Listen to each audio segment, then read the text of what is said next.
Dayanir Vlogs.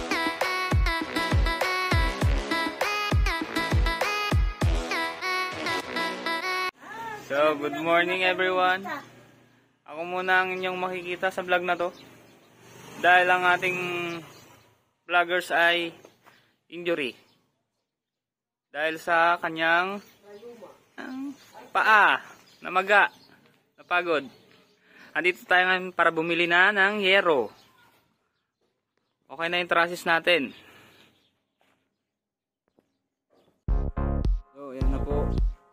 Yan po yung pagtatrusses sa bahay. Bili na lang tayo ng yero. Ito. Kasi na lahat. Walang kulang.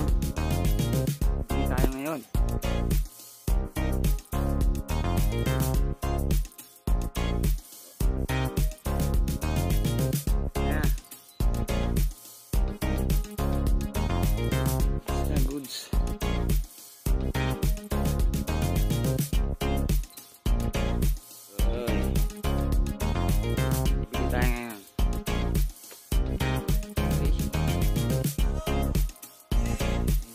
One hour later.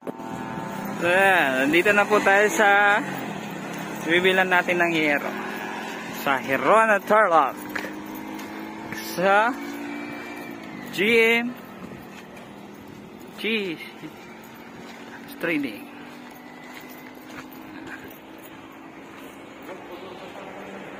One hour later.